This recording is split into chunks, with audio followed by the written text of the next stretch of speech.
I did not know that. Okay, I can't take melatonin because I will trip. Yeah. Like legit straight up trip on melatonin. So I just can't even take it. Yeah. So Gluttony Joseph over there. It's a problem. So Joseph Nah, has, I don't take those things, dude.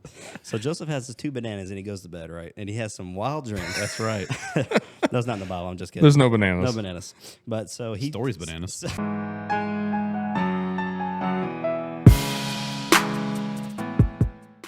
Hey guys, this is the Pointman podcast. My name is Zach, and I am excited for tonight because we are diving into the story of Joseph from the Old Testament. Don't get it confused. Don't get it twisted.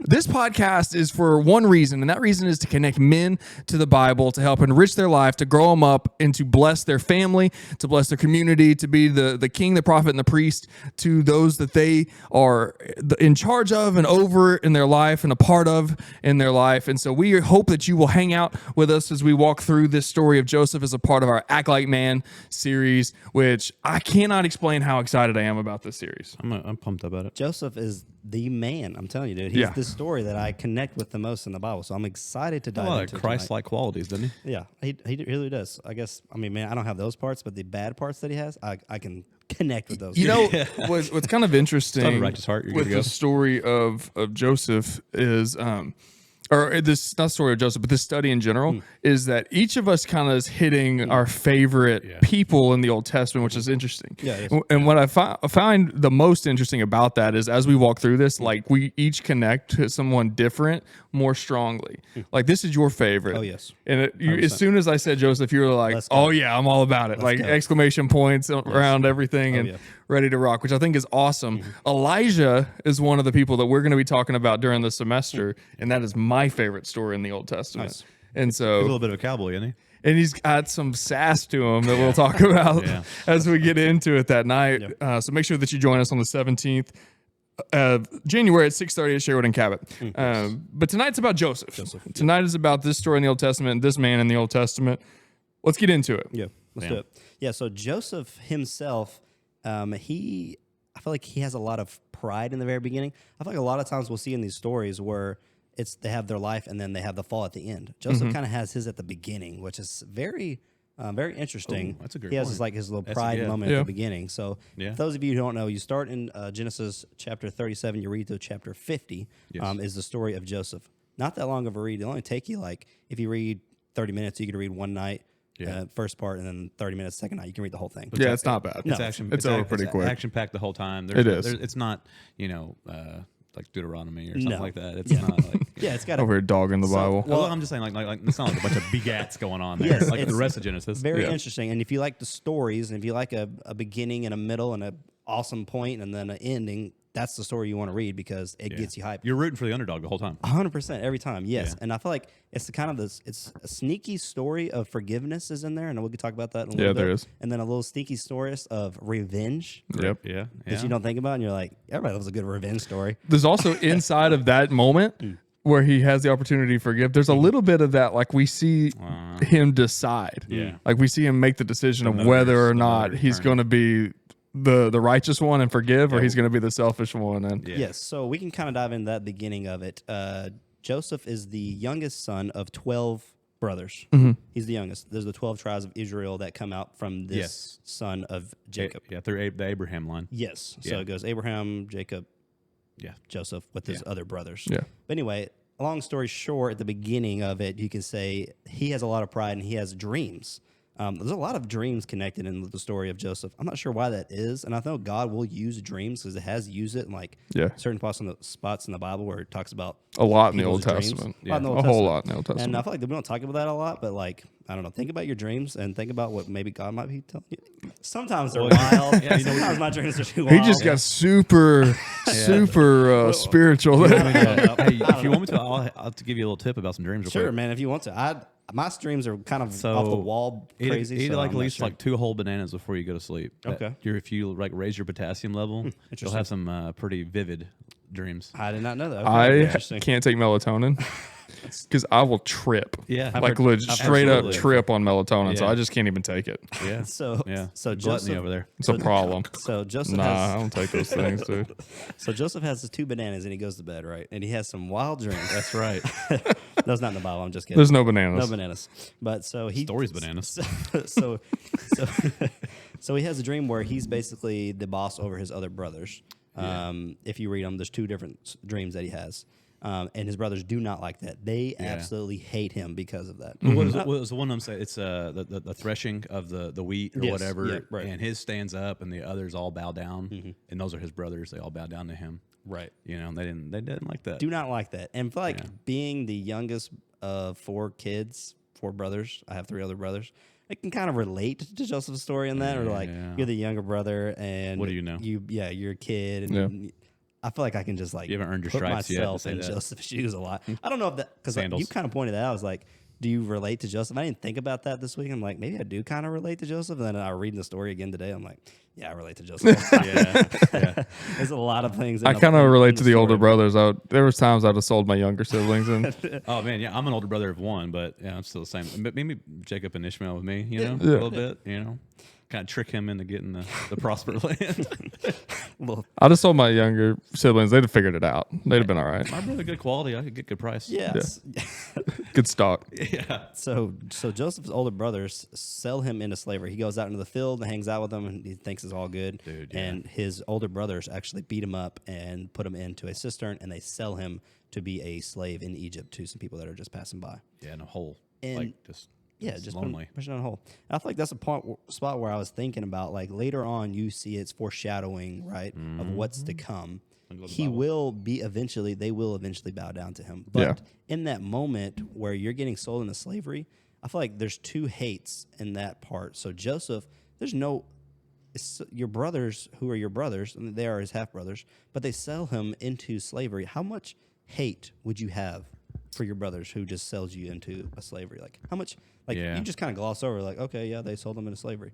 Do you have to? It's crazy, yeah. You have to have some hate. We got to think about the society of of that time too. Like slavery was around. Yeah, it was going on. Sure. And that was an outlet other than death for their brother. It was like we don't want to kill him. Yeah.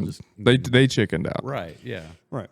Which is a little bit. To me, I think he got it worse. Yeah. Death is an escape, right? You would think, yes. Right? And that's what the story would lead you to. Like, wow, they should have just killed him. I mean, he got sold into slavery. That's got to be horrible. But then God used his 100%. Absolutely. So he gets sold into slavery, and I feel like the hate that they had for him was also extremely great. Because, like, how much, like, yeah, we're going to kill him. We're not going to kill him. We're just going to sell him. But, like, how much hate how would your brothers have for Joseph? You think about this, though. So I think that we're putting our culture into a story, though. And if you think about Old Testament times, you can think of this area of time, like even in this story later on, the brother tells the father, like, I'll take his place if I screw this up. Right. And so there's almost this like disconnect of, we think of our family as this unit that's cohesive. Like every person is super important. Everybody is loved the same. Everyone is connected and we live in this place together. But if you read through this section of scripture in this area in this time, there's a disconnect. Like, do they love their kids? Yes, because the father is clearly distraught or distressed about the fact of the younger son going with them to meet Joseph, which I'm sure we'll get to. But he's also like willing to allow one of his other kids to be like, I'll take his, like, punish me. So it's like, you can exile me, you can lose another kid if I lose that one. You know what I mean? So there's like a disconnect in the family. I feel like a little bit of that, though, is the guilt that the older brothers had. Because you see it whenever they go back to the land and they're trying to get their brother back, that they have guilt in their heart over selling there's their some brother. conviction. We're getting punished because of what we did. All this bad things are happening to us because I feel like they have that. They're like, after that happened, they're like, dude, we feel horrible. And I'm sure they thought about it every day. Had to have. Selling their own brother. What comes back later on, too. They can't recognize him. Right, exactly. So next part of the story is he gets sold into Potiphar's, the guy who's kind of the head guard of Egypt in Pharaoh's Egypt. And he is sold into be his slave, him and his wife's house. So he's like the head slave, basically, after he's sold into slavery in Egypt. Takes care of everything for Potiphar, which I feel like that's another, like, one of the big talking points that I want to bring up tonight is, like, even though he's a slave and he's getting treated bad, because I'm sure he's a slave and he's getting treated, not just a slave gets treated in the Old Testament, and how that gets, pushed. And so he's sitting there in the house, but he still does everything he's told to do. I feel like he doesn't have any hate where they said that Potiphar doesn't have to take take care of anything, because only thing he has to worry about is what he has to eat because of Joseph's dedication towards him and his family, and everything that Joseph did, the Lord blessed it, and he took care of everything for him, and they loved him because of that. We see it in Daniel too. Yeah. They take him as a slave, and he rises to this powerful position. Yeah. It's interesting. Yeah. It's interesting the way that they are treated in these cultures. That they have even like if we think about slavery and we think about like total oppression of a people. Yeah. He's allowed in the house. He's allowed in the house. Yeah. Daniel was allowed in the house. Yeah. He's allowed to govern things. He's still a slave, so let's not get this. Get up and go wherever he can't he just wants. go where he wants. He has access to weapons and whatnot because Yeah, I don't think he's muted or handcuffed inside of the area that he's in, but it is interesting that they allow that kind of like elevation. I also think it's interesting when this story, we look at Daniel last week and some of the other places you see this where like just maintaining your conviction, you see this rise. So it's like you're going along and things are not looking good for you, but you stay steady in your faith, and then there's a rise. And then you keep going and you stay steady. Something bad will happen, you stay steady, and there's a bigger rise. Like we see that play out. It's not like one place in the Bible when we're pulling it out. It's throughout the entire Old Testament where God is like, oh, you were faithful through it all. Consistency in your faith. Yeah. Yeah, because, well, there we go. I think the thing that we see a lot for Joseph is grace shown on him where it wasn't deserved. Yes. That's what grace really is, You'd be given a blessing you don't deserve, and his entire life was like that. Yes. He didn't ask for anything. He asked God to use him through, he's not going to interpret the dreams. Yeah, he asked God to interpret the dreams, and he's just the mouthpiece for the Lord. Yeah. And that's what propelled him. Not in those situations, but just the consistency in his faith. Yeah, so he was treated poorly by his brothers, and then eventually he was treated poorly by Potiphar's wife because she tries to actually sexually assault him. And she tries to get him to sleep with her, and he says no, runs away. She snitches and says that he tried to come after her. Snitches. Yeah. What would you say? Like that he just called her a snitch. Sure enough. She was like, well, she was persistent about it. Yes, she was. Yes. So And then she told all the men that were outside. And he tried to. Joseph tried to, get upon me. Yeah. And so he's naked. She got snitch and get up on him. She yanked his minutes. loincloth off. Yes. And she was like. Yeah, he ran away. He said, I'm out of here. I'm going to run from sexual sin, which is another point that people don't talk about a lot, but he did run. He ran from sexual. He could have gave in. He could have. Yeah. If he was in a worldly fashion, he would easily gave in. He's like, no one's going to know. I don't care about the ramifications. Yeah. I'm taking care of everything in Potiphar's world except for his wife. Right. Now I'm going to take care of, that whole. Could have easily done that. But, he didn't. He didn't. He runs from that. But it goes back to that he maintained faithful, and yeah, he takes a dive here. Like he goes in the wrong direction. Yes. But the reward on the back end of this, because of his steadiness and his faith, is great. Same as in Daniel. It keeps going. Something bad will happen. It'll drop. Glorified. Drops. Glorified. I know it's not written in the Bible, but do you think that Joseph the entire time was remembering the dream that he had from being a kid? Had to have. It was like one day everyone will bow to me. I don't know. I feel like he might have had it in the back of his mind, but he was like, there's no way it's going to happen. No chance it's actually going to get there. Yeah. In the back of his head, like he remembered it, but he's like, that's going to happen. I'm just going to follow the I God. picture like, the way you say that, I picture like, you have like a stick sticking out in front of you with a tree on it. It's like, I'm going to get that. I'm going to get that. And that's, God is your initial like fulfilling. No, because then you're serving yourself. Right. Or you're not serving God in that moment because it's not for his glory. If you're worried about everybody bowing to you and that's the carrot you're chasing your whole life, then you're only self-serving. But I feel like that is one of the sins that he did have, was he had that pride and he was like puffed up with like, you guys are going to bow to me one day. And like he did fulfill that. And that's why his brother really hated him, because he was like, you guys are going to bow down to me one day. Like, so if he would have came at a different angle, his brothers probably wouldn't have reacted the same way.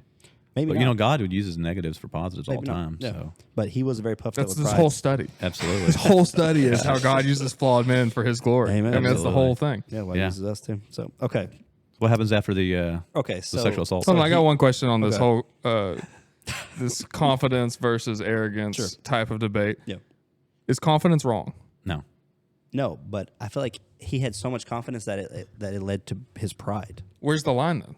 The line is where you having other people bow down to you, and you're like, yeah, you are going to bow down to me. Not like God says it, dude. I'm not trying to be the boss, be the king, but God says it. He was like, yeah, that's going to be me one day. No, maybe that's. If I had 12 brothers. If you have 12 brothers, that's your life. Yes. Yeah. Your life is who is the king of the hill. Aren't they in like a giant caravan? 100%. Type of thing. Like they're a tribe of Israel. They're not like a kingdom yet. Dude, get a bunch of dudes in a room, period. Yeah. And it becomes king of the hill. Yeah, sure Whether does. you mean to or not. Yeah. And especially the more comfortable they get with each other, the more they're used to each other, it 100% turns into that. Who's the alpha? It's the locker room, man. Yeah, so you play it in your living room with your kids, or you play it in the living room with your brothers, where whoever gets, you get to pile up the mattress or whatever, and then, or I guess it'll be in your room, and then whoever mattress. Yeah. Oh man, Rip them off. The best. Trampolines were the the trampolines. Yes, that's a good crack the egg. Like we used to do it on inner tubes behind a boat. Absolutely. We'd have three. Yeah. and Work, whoever was the last man standing snap was a winning. wrist too. So Joseph was living that every day, and then they sold him slavery. So then, all right, let's get back on topic here. So he gets sexually assaulted. He runs away. She snitches. Mm-hmm. Puts him into prison. They throw him. They throw him into prison. They throw him into prison, and he's there for a while. He's there for a long time, long enough where he's in prison, where he does the same thing that he did in Potiphar's works through the house. ranks. Yeah, works his way up all the way to the top. Yeah, and God is with him the entire time, and he actually basically becomes like the next command under the warden. He takes care of everything exactly like he did in Potiphar's house. Yeah. So he's there taking care of the rest of the people who are in prison. Mm-hmm. He's taking care of their food, all the situation that a prison has. He's there taking care of it. Mm-hmm. And I feel like that's another point where you can he hates his brothers. He probably hates his wife, or hates Potiphar's wife. And then he probably hates the people who are enslaving him in prison, or not enslaving. That's speculation on the hate part. Yes, we don't know that. We know how we would react. Yes, exactly. Again, we don't know clue what he There'd be thinks. some ill temper there. Yes, and so we're human, He's in prison for a long time. It says before, and then this all happens as he's working his way up. I don't know if you want to get into the cupbearer and the baker now. Oh yeah, that's what the next. That's where his ranks change even more. So the king of Egypt, Pharaoh, throws his guy who drinks the drinks before he drinks them, the cupbearer. Yeah. And then the baker into prison, not the bread candlestick maker, not those guys. Just that's right. Yeah. You know the Muffin Man. So he puts them throws them into prison. Joseph actually hangs out with these guys, and they have dreams. Again, another part where the dreams come up. Yep. Very interesting. They have dreams where Joseph is the only one who can interpret these dreams. Yeah. One of them has a dream where he's going to Joseph interprets it, where he's going to live and get his place back. Yeah, within 3 days. Yeah, the cupbearer. Yeah. Gets sent back to the king of Egypt, and he becomes cupbearer again. The other one has a dream where he's actually going to die. Yeah. In 3 days. He had three cakes on top of his head. Yes. Yeah. So he actually gets put on a pole out in front of the prison, whatever it is. But so then Joseph interprets that for them, and I'm sure the bread guy's like, crap. Yeah. I'm going to get killed. And the cupbearer's like, let's go, But I do like what Joseph said, though, to the cupbearer, though. What did he say? He was like, hey, if I interpret this dream, well, God interprets his dream. Yes, That's what God he said. He made sure to say that. He did, for sure. That you remember me later on. Yes. And then that does not happen. Nope. Well, for a long time. But, that's why I find it hard to believe that it's a cockiness issue for him. Yeah. Because he does give it back to God. Yes. Time and time again. Yes, he does. So confidence with evidence behind it. But right? He could have been like, I got this dream thing down. I've already well, I guess not. He doesn't know yet. No, he doesn't. But still, it's like after this one, I'd be like, yeah, got it. Check me out, man. Put it all on black. That dude's got the predictions. That is interesting. So his dream in the prison comes true. So he's got to be thinking in his head, he's got to start that one. that's true. Think about that. So just know that one is gonna come true eventually. I will be. If he remembers it though, I mean, yeah. I don't remember a dream I had 2 weeks ago. I know that it's an impactful one and it caused a lot to happen, but still, it's like. Okay, we'll talk about that when he gets back to that part. So the cupbearer goes back to the king. Let's get into this part. Full years later, Joseph's still running the prison for 2 years, and then the Pharaoh has a dream, another dream, and he says, "Who can interpret this dream for me?" And the cupbearer goes, "Oh, snap! I know this guy in prison." Yeah, the magicians and the soothsayers couldn't do it. Yeah. And so they're like, oh, yeah, I got this guy down in a dungeon. This guy told me when you put me in prison 2 years ago that I would come back out. And he's like, two years just in time. Yeah. Grab that dude. Yeah. I'm 2 years late. But what's up, Joseph? I told you I'd do it. You know what? That kind of foreshadow, tells us, God's plan is God's plan. It's not our plan. His timing. Yeah. Sure. I go back to that.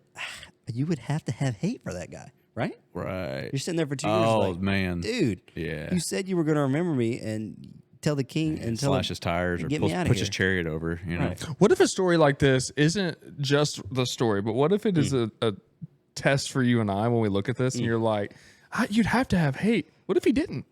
He might not. True. Because Joseph is known as, I forget his name. He had a nickname. It was like, hang on, I got him on. Coat of many colors guy. Well, yeah, it was like. Other than that.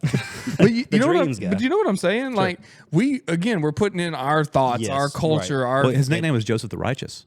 There you go. Yeah. So we're putting all this thought process of how we would interact, and I'd be mad. Yes. As soon as I saw the guy, I'd probably try to choke slam him. For sure. Like, it'd be on like Donkey Kong. From the top turnbuckle, dude. It's coming in. Shooting star press. You know, my name's Shane, so it's got to be. But that's what we would. I think that's what we would do. But maybe he doesn't. Maybe this is when we look at this scripture, it's like, oh, there's Sarah Prell fan. She broke my heart. You know, like, have you seen movie Accepted? I have no clue what you just said. He's standing on top of the university, and he's like, "Hey, look, there's Sarah Perel fan. You broke my heart." Like it was like years later. Yeah. You know? From the top rope for sure. I don't know where that came from. Yeah, but I just think it's an interesting thought process for us to just. It's almost like an introspective way of looking at this story, where it's like, well, how would I react? Well, maybe I'm wrong. Maybe this is an example for me. To where, like, no matter how bad people harm you, no matter how bad people wrong you, no matter how many people do it, there's no 3-strike rule to my forgiveness. There's no, no matter what, this is what God's called me to do. And not just is what happening, but we're seeing the reward that comes to Joseph for it. Yeah, it's interesting. In the New Testament, Jesus speaks all the time about, even pray for, don't hate your through the enemies, but actually Beatitudes. pray for your enemies. Yeah, through the Beatitude part. That's got to be where he's got to be praying for his enemies, because there's no way. If I'm in that situation, I'm mad at everybody. I'm praying for my enemies to be weak. Dude, that way I don't have to work as hard. So that's why I'm training with the baker. Yeah, no kidding. Yeah, so like, what's the dream of the Pharaoh? Okay, so the Pharaoh has a dream about cows. Yeah, and big juicy cows that come out of the water. And then there's 7 little scrawny cows that come out of the water, and they eat the big cows. You can't even tell. No. Yeah. But then they're still skinny. Little. Shane was real excited for that cow story. Yeah. Some translations say ugly cows. Ugly cows? Okay. Yeah. Cool. Heifers. I don't know. Snitches. So they eat the cows, and he's like, wakes up, and he's like, dude, I don't know what the heck is going on. Somebody tell me this dream. Goes and gets Joseph. Joseph says, okay, you're going to have 7 years of bountiful, big harvest. Mm-hmm. And then after that, you're going to have 7 years of just horrible famine, no water, nothing's going to grow at all. And so he's like, cool, Joseph, you're my guy. Yeah. I'm going to make you again, just like how he did in Potiphar's house and just like how he did in the prison. And then he goes and does it again and becomes the second highest ruler in Egypt over Pharaoh. Yeah. And pretty much saves him. It's every time in the Old Testament. Yeah. So I did correlate a lot of the stories with Daniel with Joseph. I read Joseph a lot more times more than I read Daniel, but they correlate a lot. Yeah, there's dreams involved in Daniel. Dreams as well, yes. So he takes, and he is basically the boss in that story. When he had a dream actually does come true. He is the king over basically everybody. Well, not yet, really. He's one step short of the Pharaoh. Like it's he's like the vice president. The Pharaoh says, except for the power given by the throne. Yes. You have everything. Yeah. So it's like, except for sitting in my chair and overruling me, you can do whatever you want. Yeah. Very interesting. So Joseph actually takes in all the harvest for those 7 years. He's like, we're gonna make all kinds of sick barns. They're gonna be stacked full of grain, all the food we need for the 7 years after these 7 years. He says they put so much food in Egypt that he just stops counting. He's like, we're not going to count anymore because we have so much food. Yeah, that's why we're outsourcing it. Yeah. Yeah. So he's just like, I'm done counting because we have so much food. It's ridiculous. Then the 7 years come, the famine years, the bad years. And it spreads through all of not just Egypt, but the land of Canaan where his family are from. So his brothers and his dad are sitting around. They're like, stop looking at each other. Go down to Egypt and get some food for us because we're all going to die if you don't. I think it was intentional that the famine spread to Canaan. Yeah, you had to. God's plan. Yeah. So his brothers end up going to Egypt, and they're like, hey, we need to buy some food. And little they know, Joseph is the guy who they have to buy the food from. We're going to take a quick break on that. And when we come back, we're going to pick up at probably the coolest stretch of the story. Hey, we're back. And we are in the middle of a story about Joseph. And we have a reunion on our hands. Yep. Yes. So the brothers go back to buy grain from none other than their brother that they sold into slavery all those years later. Who, ironically enough, has risen to power and has been in charge of storing all of the grain. Yes. So they actually go and buy grain from him. Joseph. Yes. Joe the Joseph. It says in verse 9, so although Joseph recognized his brothers, they did not recognize him. I'm sure he had some, he was tan. I'm sure he had some bling on because he was the boss. Yeah. He's also grown in age. Grown up, yes. Yeah, he's a lot older. I'm sure he had some crazy haircuts because probably wearing the Egyptians and Canaanites did not wear that the same fancy things. Egyptian hair piece. Oh, yeah. Like the king tut. Yeah. So although Joseph, and then he remembered their dreams that he had about them many years before. That's the moment he realized, oh snap, they came back and now they are basically the grain bowing down to me. Look at that. Read that again. What did it just say?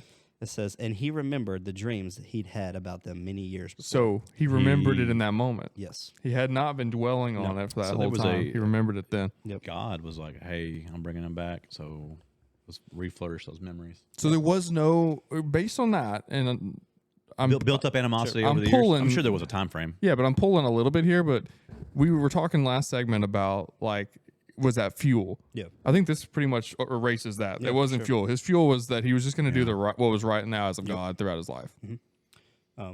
Also, right after this, he actually is I don't know, maybe it's just God's will for him, but he actually treats his brothers pretty harshly right here. Yeah. There's some reprimanding. Yeah, so I'm sure he's I don't know. I'm speculating. I'm going to treat my brothers harshly because they treated me harshly. I don't know if that's the case or not. It could be too, though. He's a ruler now. Yes. He's the leader. The level these he's people reached are coming to ask He has him. to because these are Canaanites versus Egyptians. True. And he's like, I can't relinquish any type of power over to them. Everyone gets their fair shake on the lower end. This starts that section that I was kind of talking about on the front end of this, where we kind of start to see him making the decisions to do the right and wrong thing. Like in real time, we kind of start to see this. He has to decide whether or not he's going to forgive and love and all of these things. Yeah, there's some wisdom that comes through that decision, though.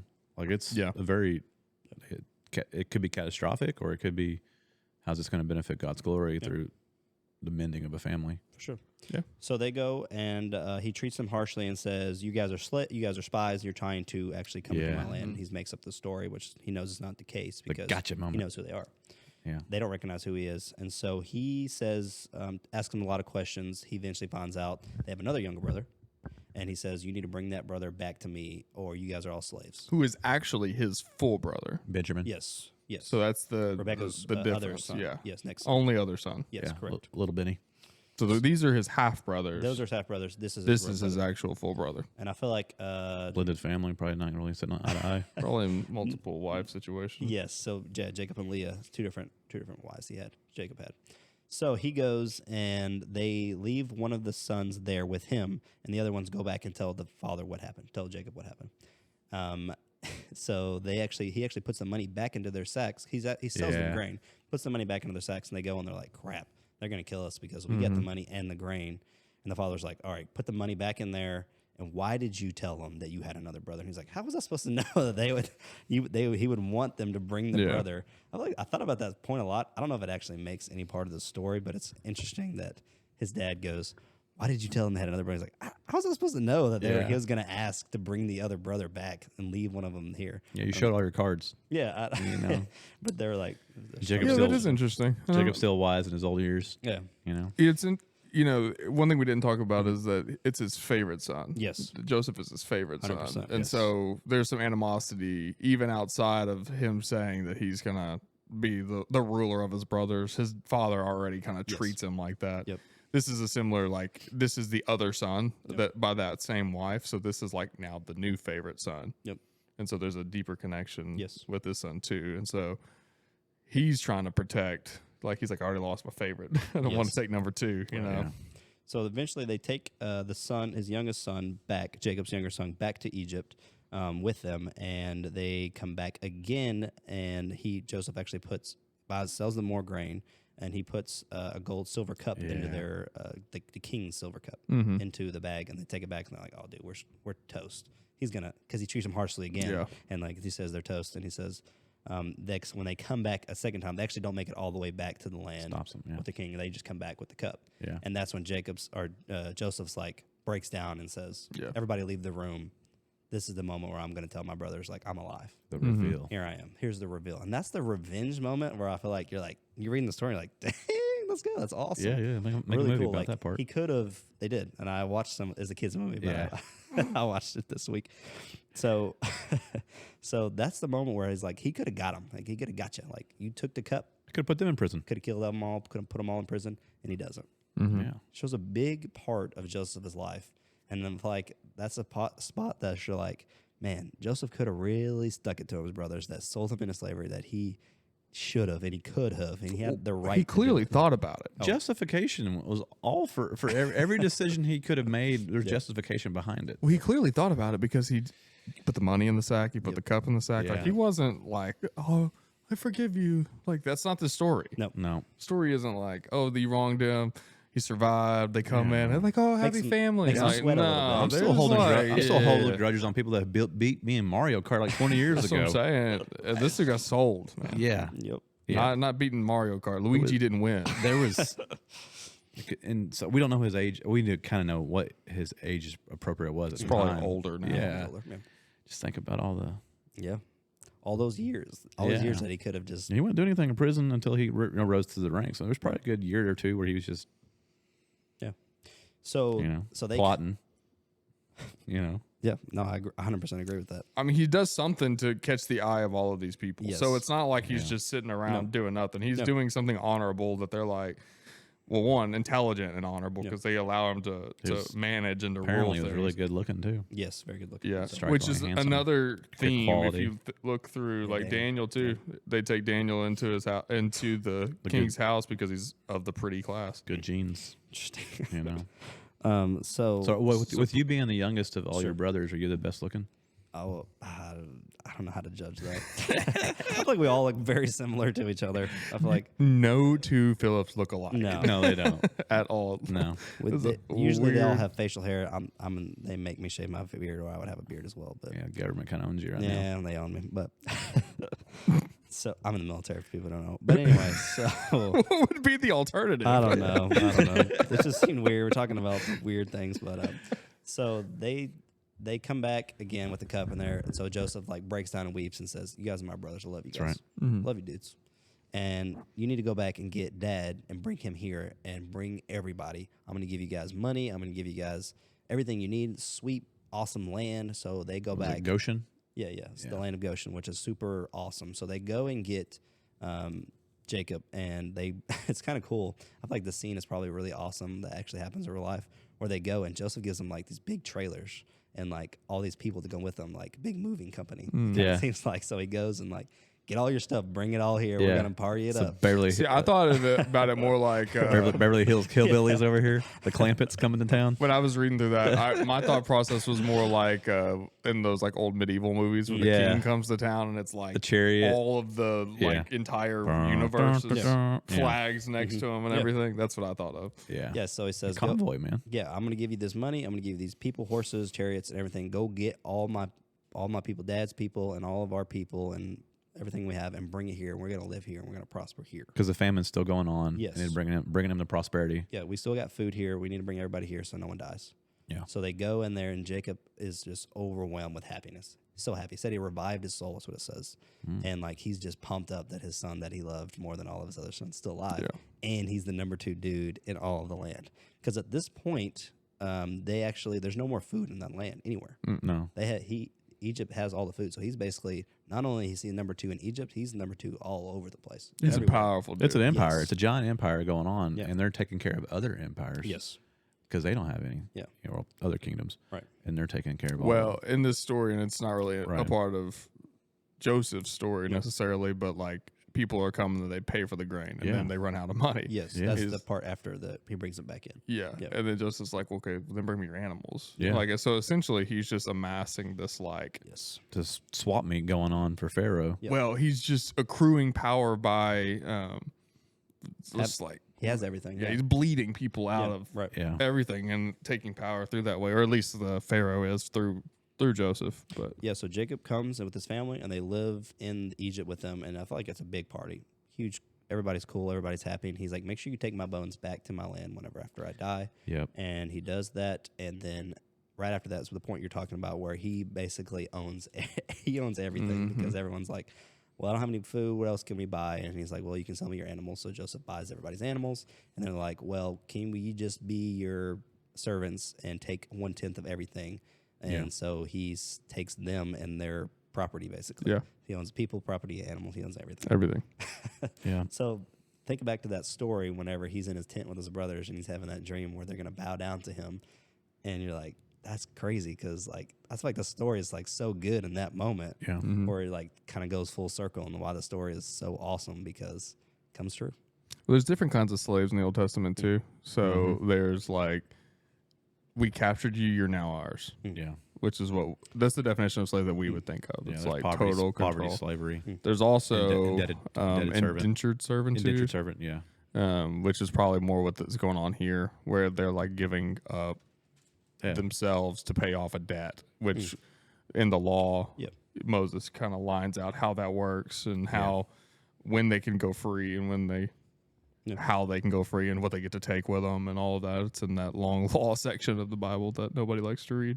But it lines out that other form of servitude.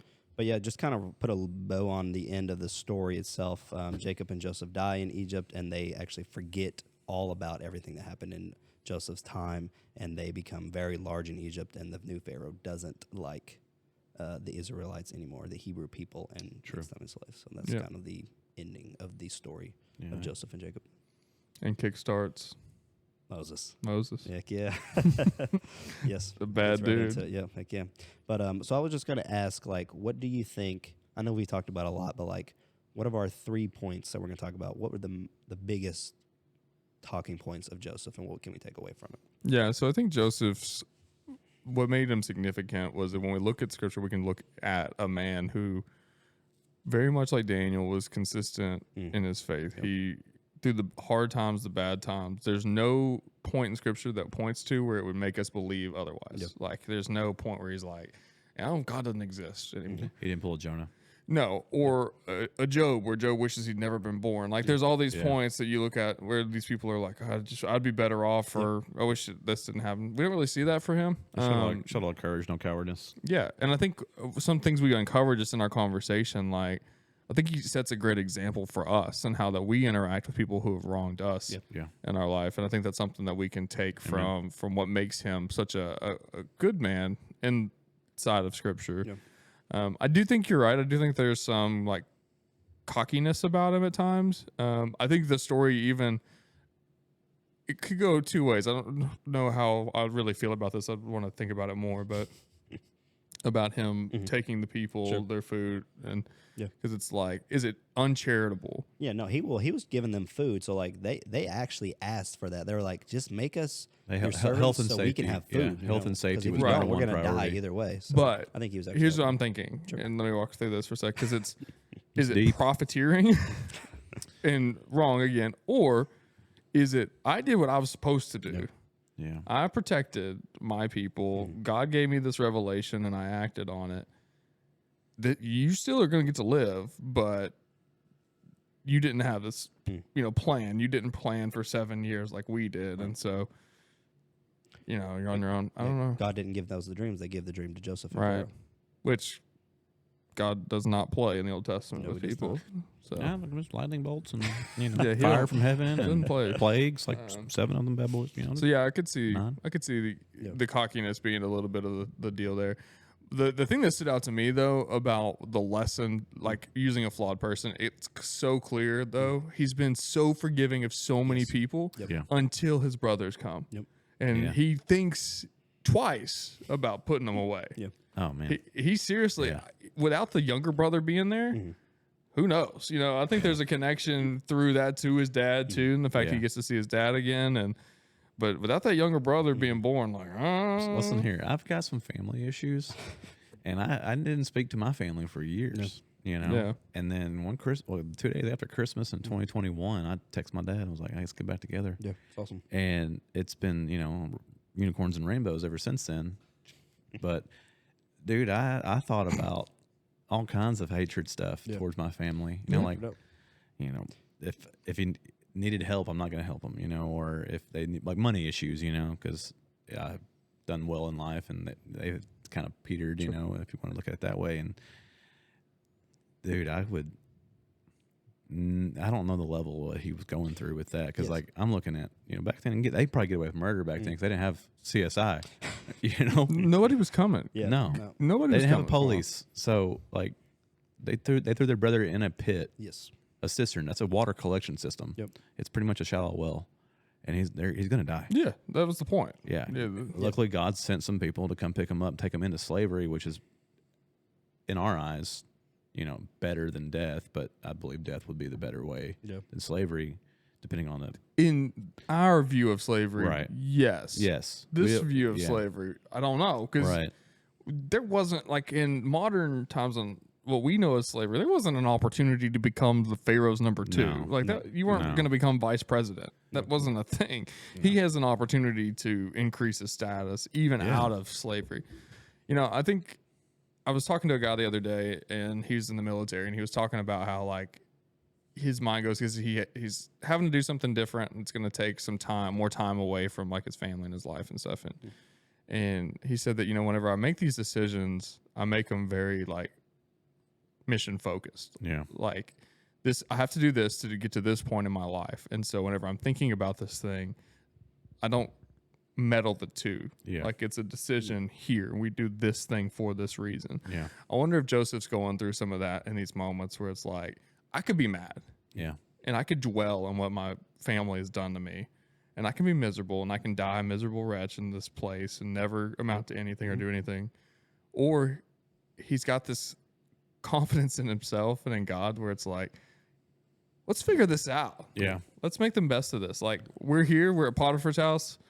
What do you need me to do? Yeah. We're in prison. How can I make the best of this? There's not a whole lot of whining going on. That's been written about him. There's not a whole lot of whining. No. So maybe there's some of that. And then, because it does look, the way the scriptures read it out and play it out, he remembers his brothers when he sees them. So it's not like he's sitting around like, oh. Did Moses write Joseph? Or wrote about Joseph? Moses wrote the first 4 books of the Bible. Right. So that book, that story was passed down. Yes. To Moses. Right. Yeah. So everything in Genesis had to be passed down. Right. Absolutely. Right. And so just thinking about what they're interpreting that story was, it's word of mouth at that point, right? Yep. And what their lessons they're taking from it, and how they're trying to lead their lives while in captivity or in slavery through, you know, the Egyptians at the time. I don't know if he's trying to tell a story. Yeah. Honestly, it's God writing inspired. He's writing down Yeah. God's teaching. Moses isn't teaching. Right. So he's like God's typewriter. Yes. Yeah, that's a great way of looking at it. It's like this is profitable for teaching to someone in some point in we're history. talking about it. We're talking about it. Thousands and thousands. I'm not of saying years later. Moses didn't learn from it and didn't teach from it, but I don't. It could have just been history to him. You know, they were this culture was exceptionally good at passing things down verbally. Yeah. So like, and the Hebrews had to be secretive about what they were talking about too. But they couldn't get it wrong. No. Like, yeah, it was dire for them to get it right, and that's why they were. They knew so about good. Revelation 22 before we even knew about it. But they knew so much. Like, as the time goes on, and we get through into Proverbs and Psalms and things like that. They know those and have memorized those. We talked about it last week. We see Jonah as he's dying. He's reciting David's words. Yeah. As he's dying, they know this stuff in and out. Yeah. They would have known this story too. Again, it could have just been history to them. We're not talking about the same culture. We're not talking about the same religion. Yeah, because it wasn't same. We're talking about the same God. Yeah. Well, we're talking about it from a different point of view. We're talking about law following people. Because Moses refers to God, like the God of Abraham. Yes. You know, that's what he refers to mostly, from what I remember. Abraham, Isaac. And so then Jesus refers to, God as the same way. Yeah. And so these are stories that are being passed down. It's the same God. But remember, we talk about it all the time, but you have to remember the Bible is pointing to one point. To him. From Jesus. both directions. Yeah. So it's looking forward to Jesus and it's looking back to Jesus. Well, that's why I said when we first started this, all the time. like Joseph shows a lot of Christ-like qualities when it comes to showing grace to others that have done him wrong. He's still asking, God to forgive them for what they're doing to him while he's on the cross. Mm-hmm. And I'm sure Joseph, we're speculating. That's a great action. He's like, oh, this is the worst of times, but I want to make it the best of times because I know what my path leads if I stay righteous and focused on God at all times and all that I do. And I believe in the New Testament somewhere Paul writes probably, pray for your leaders. Do the best job that you can on the job that you have. Jesus said that. Actually. Something like that. Yeah. I'm sure Paul had some version. So yeah, it's like if you're flipping burgers, or if you're doing stock market, or you're curing cancer, do it the best you can while you're there, because it's you don't know who's looking or who's watching. I think that's the greatest connection to us from the story of Joseph is for us to live our life as for being him. A father, as being a brother to another brother. Exactly. Be the best you can. Servant of God, be the best you can. Do everything as if you're doing it unto the Lord. Amen. Yeah. Like if that's the mindset that you live your life by, then all of this comes into focus. Yeah, constantly Joseph has shown grace where he doesn't earn it. Mm-hmm. And if we can look at it tenfold. He earns it through being faith-based in everything he does. Like Daniel. It's hard to argue that obedience isn't rewarded in some way. No, yeah. When you look at the Bible. Shoot. It's extreme, like to read the stories in the Old Testament and be like, obedience is where does obedience come from? Love, right? You have to love God and do all that God wants, and then obedience follows, right? Well, think about like I think it comes from like utter like just submission. It's within that same to God. Like I'm not worried about. So I told you all this, but I've been doing this Bible challenge where you read the whole Bible in 30 days, and one of the things that's interesting about this challenge is like the other stuff, I don't have time for it. Yeah. So like it's so much Bible, like it's essentially a book of the Bible a day. Mm-hmm. And so it's so much time that like I don't have time to turn on the radio in the car. I listen to the Bible. Yep. I don't have time to turn on the TV. I either read it or I'm listening to the Bible. Like there's not enough hours in the day to consume anything else. Mm-hmm. Because after work, after this, after playing with my kids, it's like, all right, I got this amount of time, and you got to get through the Bible. Yeah. And it's been interesting to see like how many things that I cloud my life with. Whenever you can just wipe it away. Even I thought I was studying a lot. I thought I was spending a lot of time in the Bible. I thought I was praying a lot, reading a lot, and going through these things a lot. But whenever you do something like this, that's what other like submission. It's still not there because it's still not fully. But like that's what it. Well, looks you're not a monk, but right. Like, but that's what it is. It's like this is so important. It should go above everything. Yeah, and its teaching should go above everything. Sure does. And it's funny because a year ago, almost today, like January 27th of last year, I committed my whole life to Christ, submitted everything, and that's when I started reading the Bible. Mm-hmm. I did Pastor Jack Graham, Bible in a year. That's what I would listen to, or Terry Lee Cobble, with Bible snapshots or whatever. If I wasn't reading the Bible every morning at 5:30, that's what I listened to on the way there. Mm-hmm. And you're like, what was I doing prior to this? Yeah, like what was I doing? Listening to like news radio or dude, I was like listening ESPN to like Rush Limbaugh when he was alive or something. Just trash. Yeah. Sure. I didn't show my political affiliation with that, but like you did not. Yeah, we're rambling. We got to. But like just saying, like putting your focus. I'm sure Joseph meditated like nobody's business in this time of idle. Just being like idle and just being stagnant. Being in prison, you got. Oh yeah, plenty. If you don't have a job to do, if you're not like punching license plates, at the penitentiary. I just said that to say like the importance of maintaining and doing the right things. It comes out, and that's all you can do. But yeah, to answer your question though, like I believe what I learned from Joseph is when God does show you grace, don't spoil it. Mm-hmm. Use it to make the fire for God burn even brighter and hotter. Don't use your don't let your abilities go to waste. That's good. Yeah. Yeah. So if God shows you grace and you're moving through the ranks of whatever you're doing, whether it's your family, your church, or your job, don't spoil it. Yeah, it's good. Keep the focus on God. It's good. Yeah. My takeaway. Yeah. If you have pride, try to smush it as best you can because it's going to come back to bite you and you're going to get thrown into a cistern. Pride cometh before the fall. Amen. Yeah, exactly. Yeah. Well, and forgiveness is the other big point of Joseph. I feel like if you read the story of Joseph and you don't think about he has a lot of forgiveness, then you're not reading the same story I'm reading. Yeah, he does. 100%. He has to. Yep. There's no other way to live life with all that going on if you don't. All right, guys, this has been our episode of Act Like Men on Joseph of the Old Testament. We are hot and heavy rolling through this series.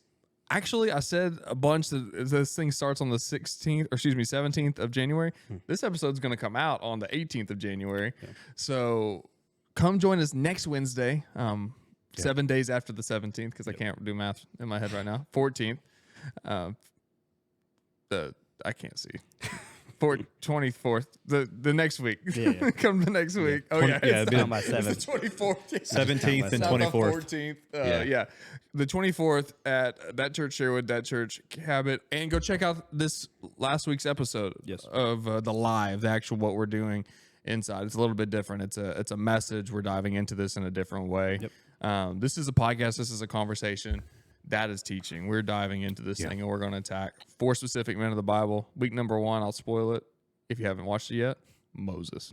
Nice. So it goes right in line with this one. So if you check this out first, head on back and watch Moses. We'll link it in the after show notes here. So yeah, it's been an incredible episode. I love this series, Act Like Men. We're going to keep this thing rolling, and we will see you next week. See you.